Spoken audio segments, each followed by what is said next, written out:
All right, if you're getting ready for your Part 107 drone pilot test, you know that the airspace questions can feel, well, impossible. But what if I told you there's one simple hack, one little rule that can get you the right answer on a huge number of those questions? Well, there is, so let's get right into it. And I'm not exaggerating here. Questions about when you need authorization from air traffic control, they aren't just likely to be on the test. They are a guarantee.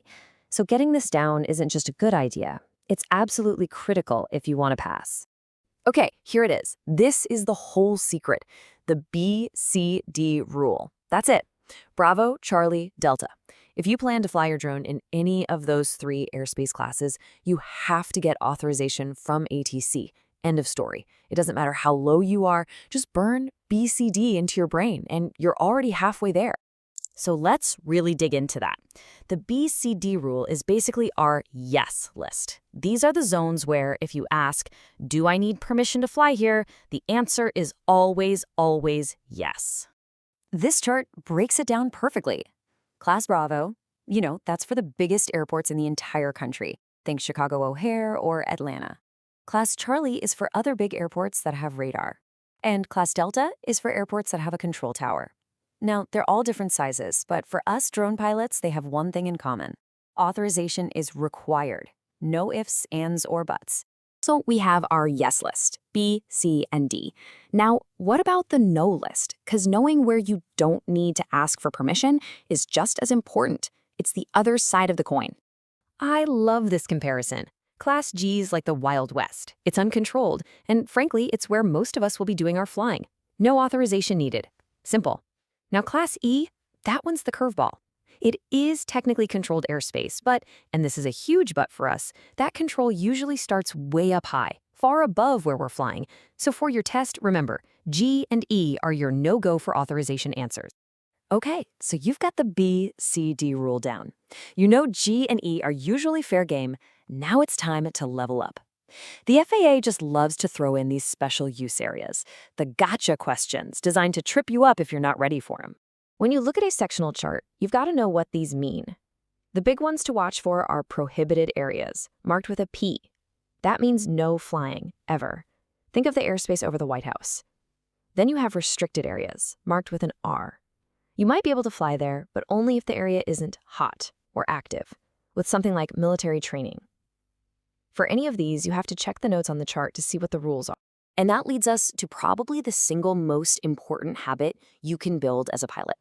The sky isn't static. It changes every single day. The sectional chart is your starting point, but it's not the final word. You have to, and I mean have to, check for NOTAMs before every single flight. So what the heck is a NOTAM? It stands for Notice to Air Missions. It's how the FAA gives you urgent updates that aren't on the printed chart. We're talking temporary flight restrictions, or TFRs because the president's in town, or there's an air show, or even something as simple as a broken light on a cell tower. Ignoring a NOTAM is a surefire way to get a call from the FAA, and you do not want that. Okay, that's enough theory. Let's see how our little BCD hack actually works when the rubber meets the road. We're going to look at a classic scenario, the exact kind of thing you're going to see on your Part 107 test. Seriously, think about it. You're sitting there in the testing center, the clock is ticking, and some crazy wordy question pops up. How does this one simple rule cut through all that noise and get you straight to the right answer? So here it is. You get hired for a job, a simple roof inspection.